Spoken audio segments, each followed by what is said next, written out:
Hello, fellow students. This is your instructor, Scott McMurray. I am a student myself, of course, still, and in a doctoral program, and so I did want to come back to you as a fellow student and share with you maybe what I know in terms of recapitulating your responses to the second discussion forum where you talked about the best ways for you to learn.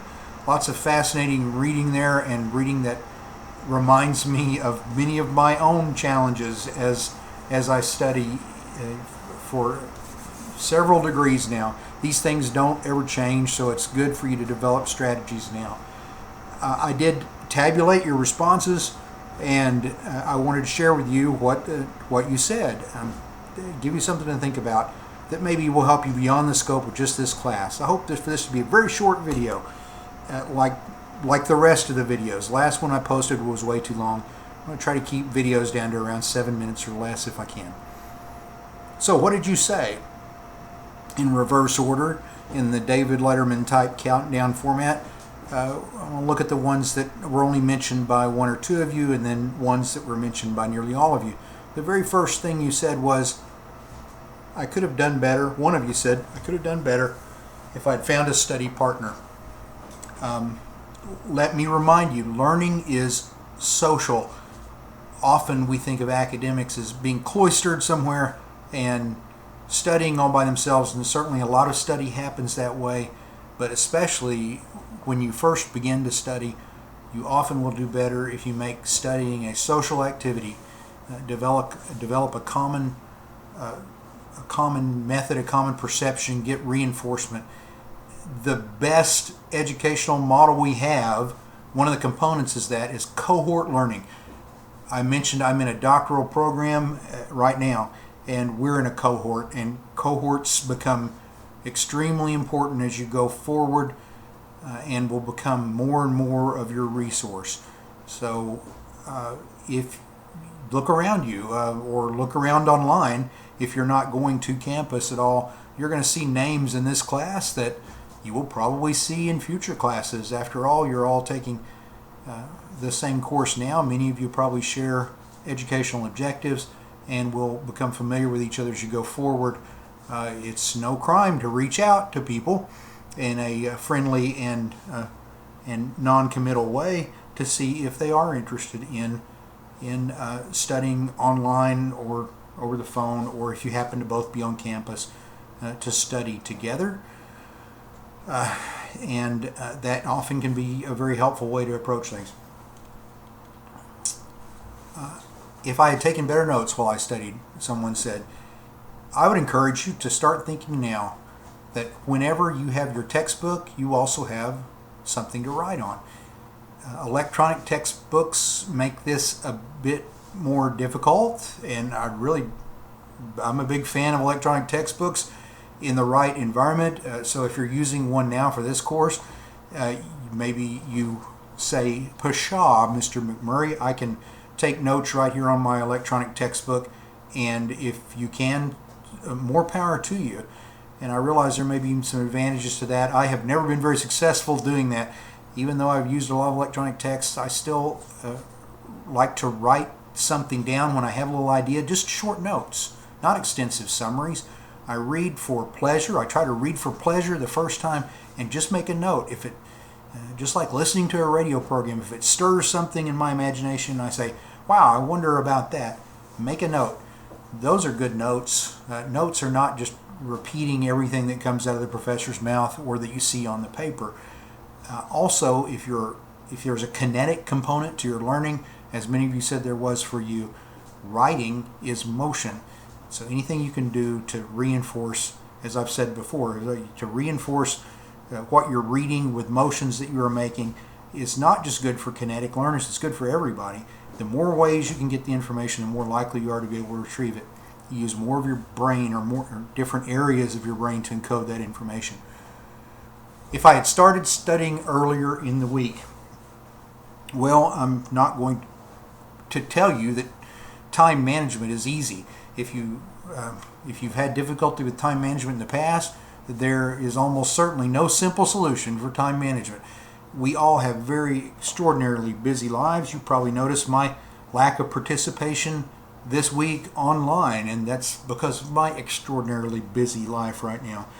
And that's no excuse, just as your busy life is not an excuse. It's something that we have to deal with. My suggestion here simply is give yourself time to digest. That's where real learning takes place. Even if you're just scanning, and we'll talk about some specific reading strategies in just a second, even if you're just scanning the material, if you can try to find a time to just do that early in the week, you will be amazed at how those ideas grow. There was a Mr. Rogers thing on YouTube a while back where he sings a little song about the garden of your mind, and I really admire that guy. And went around singing that song for a week until my son told me I was embarrassing myself. But I think that the lyrics were, the ideas are like like in the garden of your mind. When you put them in there, they grow, and that's absolutely true. Fred Rogers had a good idea there.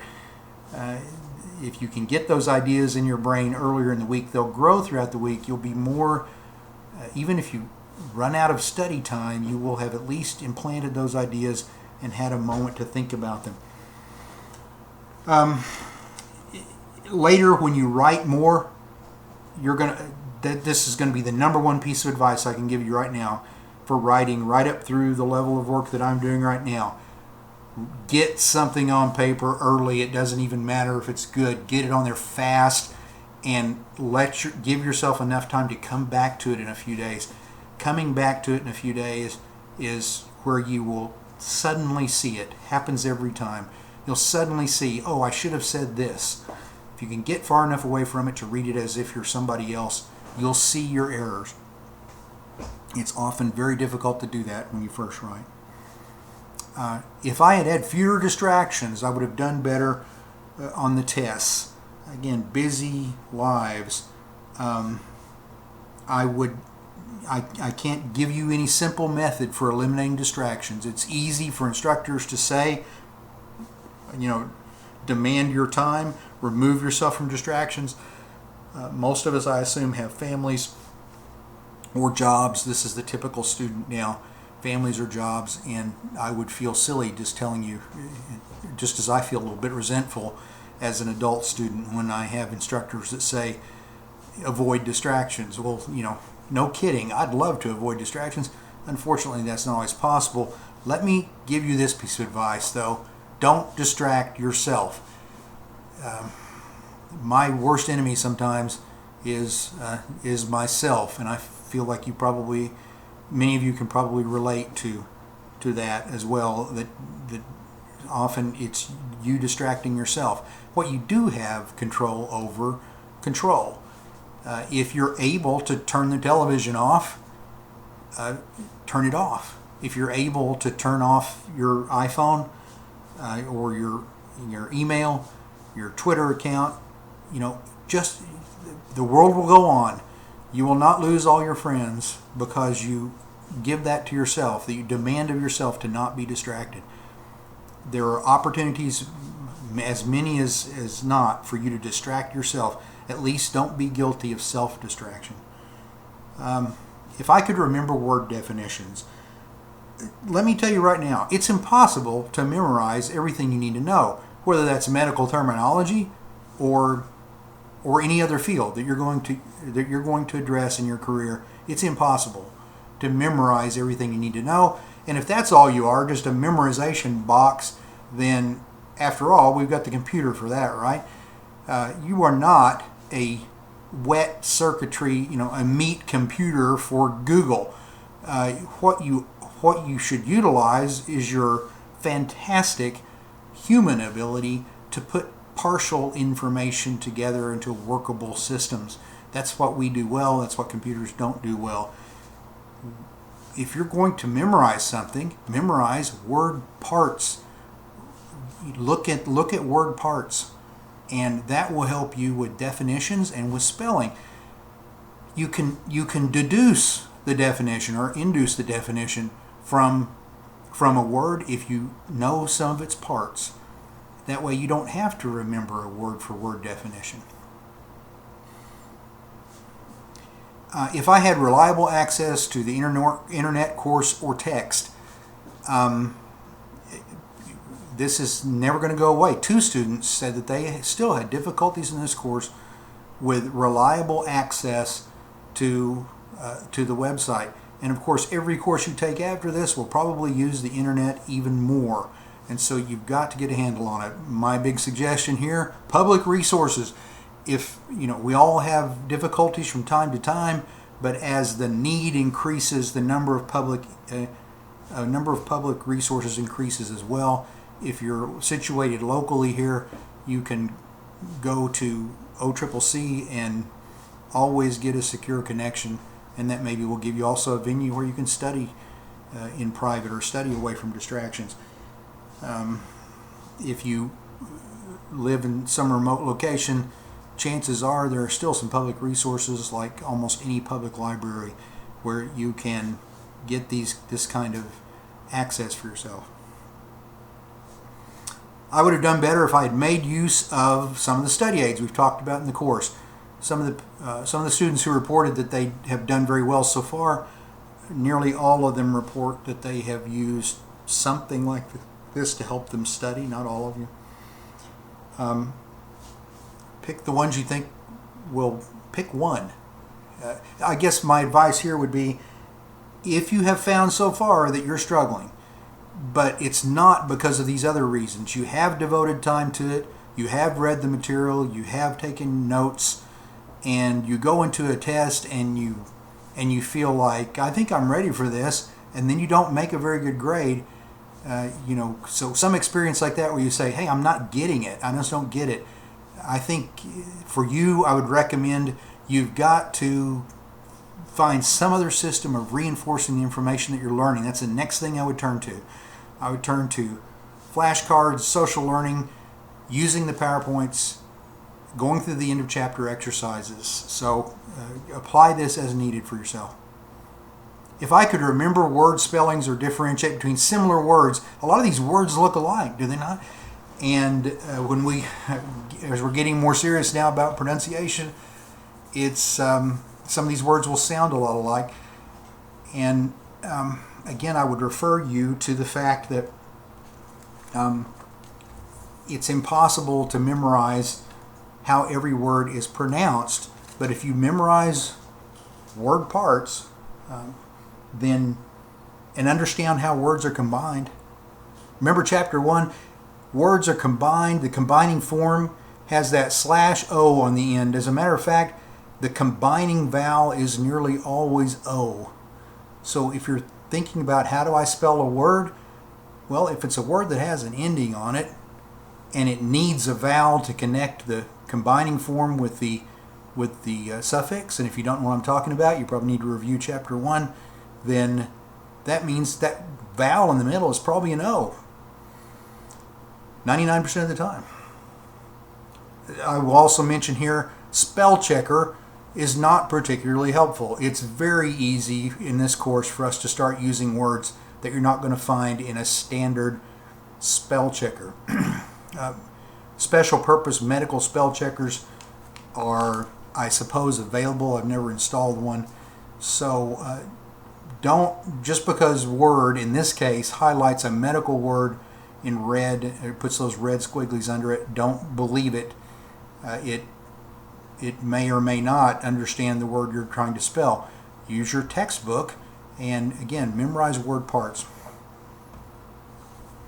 Okay, an important one here, because it relates to one that's even more common. If I had not spent too much time on one question in the test, I will share test-taking strategies with you about this. Like all of you, I've been in a situation before where I simply run out of time on a test, and even when I don't run out of time on a test, so worried that I sometimes feel like not doing as good as I could on the rest of the questions. I want you to consider at least these ideas. First, an obvious one, start the test with enough time so that you can give it the maximum number of minutes. Don't cheat yourself by waiting so late that you don't have enough time to take it.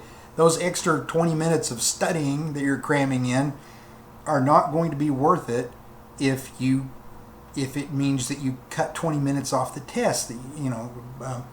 So remember, everything's due at 11, and you need to start at 11 o'clock and work backwards and say, how much time do I need to take this test, or how much time is allowed. If it's a 40-minute test, then you want to make sure that you're on before 10, what would we say, 10:20, right? But I would even say 10 o'clock. Make sure you're just on by 10 o'clock. That way you're not worried about running out of time or being right against the deadline, that you've given yourself the maximum time. Now, while you're taking the test, this is what works best for me.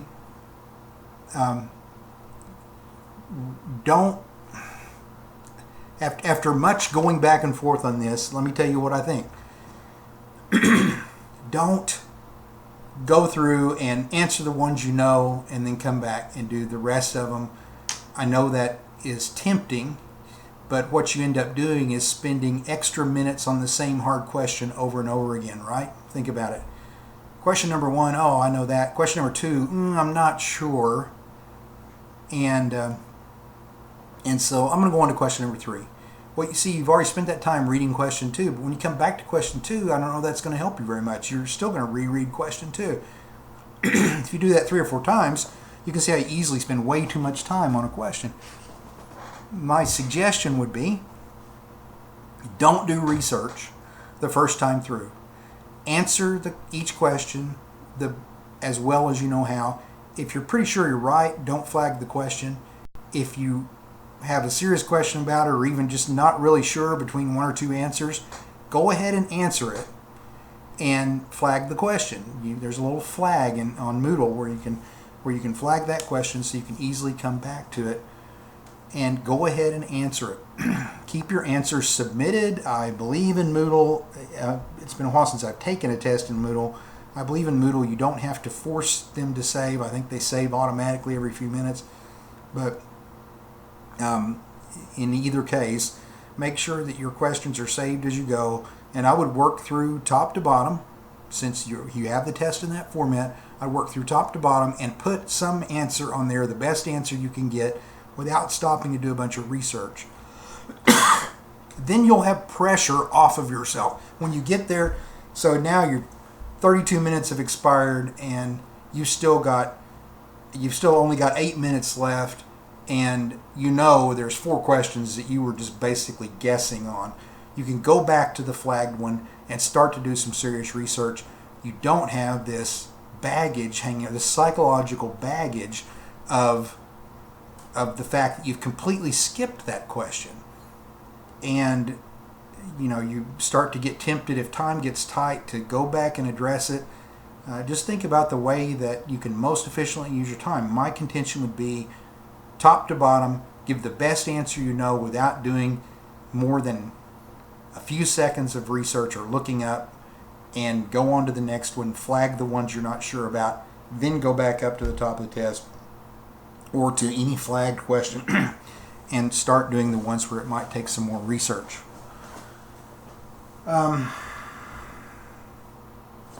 What else? Oh, the reason I put these two together, 8 students, so we're down to the last 2 here. 8 students said, I would have done better if I didn't rush through questions on the test. Yeah, we've all been here, haven't we? You get on there and you start to take a test, and one of those questions that you go, oh, I know that one. And you click the answer, and later on you submit that, and lo and behold, you missed that one because you assumed. You got 3/4 of the way through the question, or you didn't read the answers carefully. If this is a problem that plagues you, and it does me sometimes, let me share this tactic with you.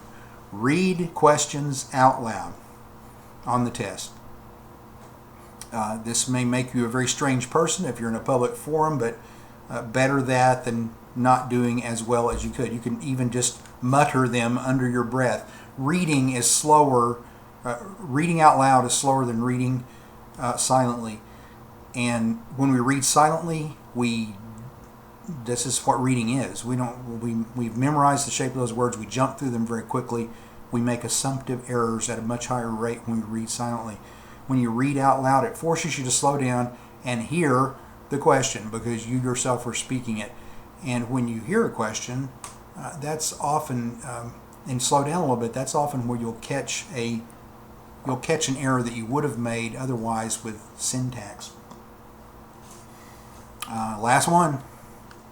If I had managed my time better to allow more studying or reading. I appreciate your honest responses because this obviously is what in our busy worlds with the many things that we do is difficult for anyone. Here's my little nugget of wisdom about this. We sometimes approach studying as this big thing I have to do and I have to set time aside for it. Let me encourage you to think of just reading the chapter as a fun, read it for fun. If you can even imagine that, read it for fun the first time. I would say, have a notepad handy where you can jot down a note or even jot down notes in your book in pencil if you're going to resell it, but or use tape flags. Have tape flags handy wherever you go. I've got tape flags. And this is what I do. I read through it once. The way your text is arranged in this course, you could even do it this way. You could say, I'm going to read all the picture captions. I'm going to go through and look at the pictures. That's not for little kids. I would much rather look at a picture than read a paragraph of text. Pictures, most of us find much more amenable to the way that we like to get information. We've grown up with video. So look at the picture. If you're interested in the picture, read the captions. Read the little boxes. I don't have the book on my desktop here. There's some that are like, it's all Greek to me about word choices or word origins, etymologies. There's some boxes about particular easily confused words. Maybe read the little features boxes like that. Just go through and say, I'm just going to read all those. You can do that at lunch, at work. You can do that. You can do that in just a few minutes after you get home from work, early in the week. So you don't have this big job. You have this kind of little fun thing. You sit down and do it with your kids. Just to get through that chapter. I'm not saying you have to read every word unless you're a fast reader, but find some way to kind of get an idea of what the chapter is about early in the week. Again, that gives you lots of time to think about it, which is where good ideas come from, and get you interested maybe in reading some of this stuff more in a more detailed way. Okay, that's it. These are the answers as you gave me. You can see the big two. You put all that study in, you got to the test, and you made assumptions. Read those questions out loud. Respect any class you take. Respect the textbook. Your interaction with the textbook is often the most important component of any course. Theoretically, you don't even need me. You don't need a teacher, right? You need. I hope that being taught. I hope you're fortunate to have some teachers that at least facilitate that process. But ultimately, you have greater access to information than any generation in the history of the planet. And there's a lot you can do to educate yourself. Don't make that process tedious and hurtful to yourself. Make it enjoyable. Well, those are my tips, and I hope you enjoyed that. And I'm going to try and get out of this program now, and I will post some more videos later.